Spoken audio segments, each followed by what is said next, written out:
నమస్కారం బాబు మోహన్ గారు. నమస్కారం అండి. మిమ్మల్ని కొన్ని చిట్ చాట్ క్వశ్చన్స్ అడుగుతాము, వాటికి మీరు ఆన్సర్ చేయాలి. అడగండి. బాబు మోహన్ అనే పేరు రియల్ నేమా రీల్ నేమా? మా అమ్మ నాన్న పెట్టిన పేరే, డౌట్ అక్కర్లేదు. కాకపోతే సినిమా యాక్టర్ అయినప్పుడు అంకుశం బాబు మోహన్ పెట్టు, ఈ పెట్టు, అది పెట్టు అంటే బాబు మోహన్ రావు అసలైతే, దాన్ని బాబు మోహన్ మాత్రం ఉంచుకున్నా. సార్, మీరు మూవీస్లోకి రాకముందు గవర్నమెంట్ ఎంప్లాయీగా వర్క్ చేశారంట, నిజమేనా? అవునండి, గవర్నమెంట్ ఎంప్లాయీగా రెవెన్యూ డిపార్ట్మెంట్లో పనిచేశాను.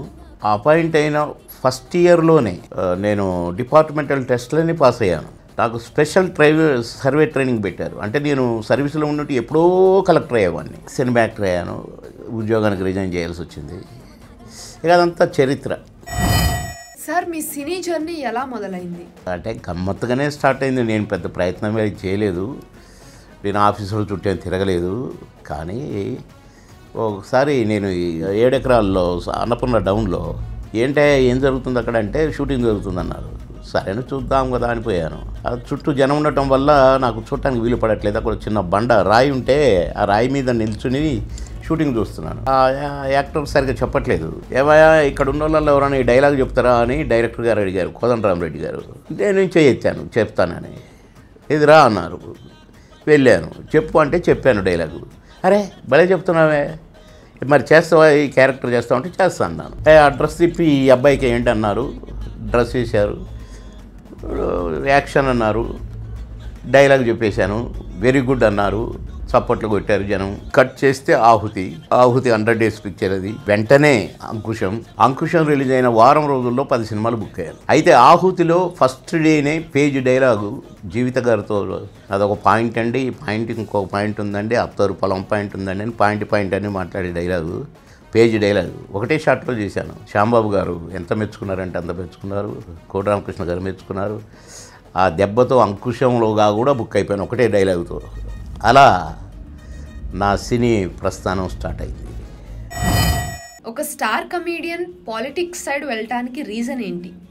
అంటే నేను మా నాన్న అమ్మ ఎన్టీ రామారావు గారే అభిమానులు. ఆ ఎన్టీ రామారావు గారి ఫోటో పెట్టుకొని దాన్ని ఇట్లా చూస్తూ ఉండేవాళ్ళు. మా నాన్న టీచరు, మా అమ్మ టీచరు, బాగా చదువుకున్న వాళ్ళు అమ్మ నాన్న. కానీ కొడుకు అంటే ఇట్లా పుట్టాలి, అది చూడరా చూపు చూడు అని ముడుచుకునేవాళ్ళు.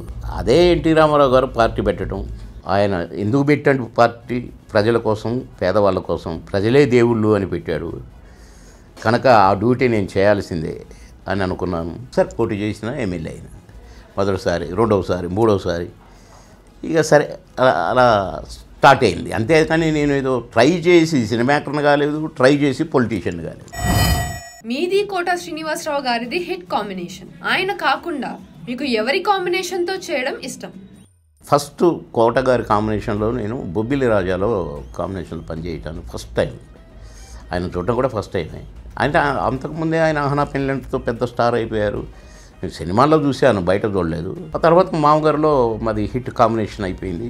మా మామగారు బావమరిది సినిమాలు టాప్ పేరు వచ్చినాయి మాకు. చాలా అన్యోన్యంగా మేమిద్దరం కూడా ఎక్కడే షూటింగ్లో ఉన్నా కూడా మా రూమ్లు పక్కనే ఉండేవి, కానీ మేమిద్దరం ఒకటే రూమ్లో ఉండేది.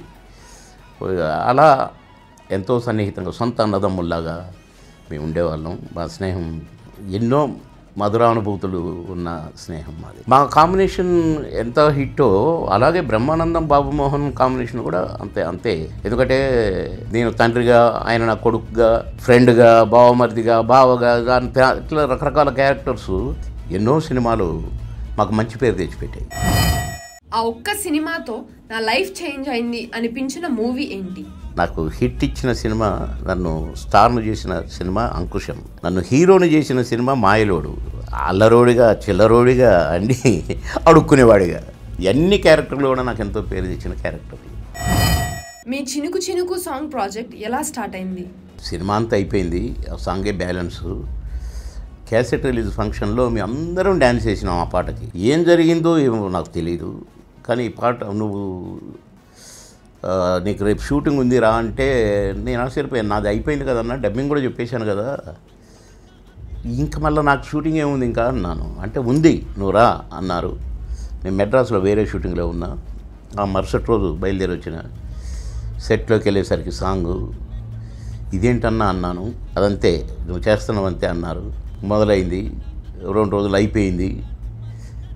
ఏంటి నాకు ఇదంతా పెట్టంటే మొత్తం కథ చెప్పారు.